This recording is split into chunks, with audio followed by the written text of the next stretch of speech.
সিরাজগঞ্জে যমুনা রেল সেতুর পিলারের কয়েক স্থানে সূক্ষ্ম ফাটল দেখা দিয়েছে। চলছে মেরামতের কাজ। তবে এই ঘটনায় ট্রেন চলাচলে কোনো প্রভাব পড়েনি জানিয়েছে কর্তৃপক্ষ। বান্ডেল থাকলে প্রতি সেনমানিতে টাকা বাঁচবে। বিকাশ সেনমানি বান্ডেল কিনে জিতুন প্রতি লেনদেনে। সেতু কর্তৃপক্ষ বলছে, রেল সেতুর পশ্চিম প্রান্তে 7 থেকে 8টি পিলারের নিচে ফাটলের স্থানগুলোতে মেরামতের কাজ চলছে। এদিকে পিলারের ফাটলে কয়েকটি ছবি সামাজিক যোগাযোগ মাধ্যমে ছড়িয়ে পড়ায় নানা আলোচনার মধ্যে প্রকল্প ব্যবস্থাপক জানান, নির্মাণ ত্রুটি নয়, বৈরী আবহাওয়ায় এই ধরনের সূক্ষ্ম ফাটল দেখা দিতে পারে। এসব ফাটল স্থাপনার জন্য ক্ষতিকর নয়। রেজিন বা আঠার মিশ্রণ দিয়ে এসব ফাটল মেরামত করা হচ্ছে।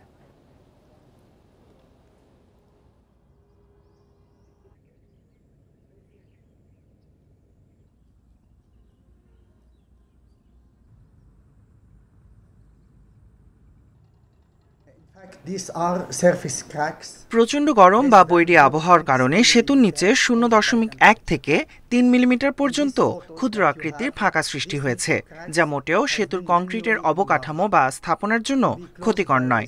রেজিন বা আঠার মিশ্রণ দিয়ে এগুলো একে একে রিপেয়ার করা হবে। এই ফাটল সেতুর কাঠামো বা ট্রেন চলাচলে কোনো প্রভাব ফেলবে না।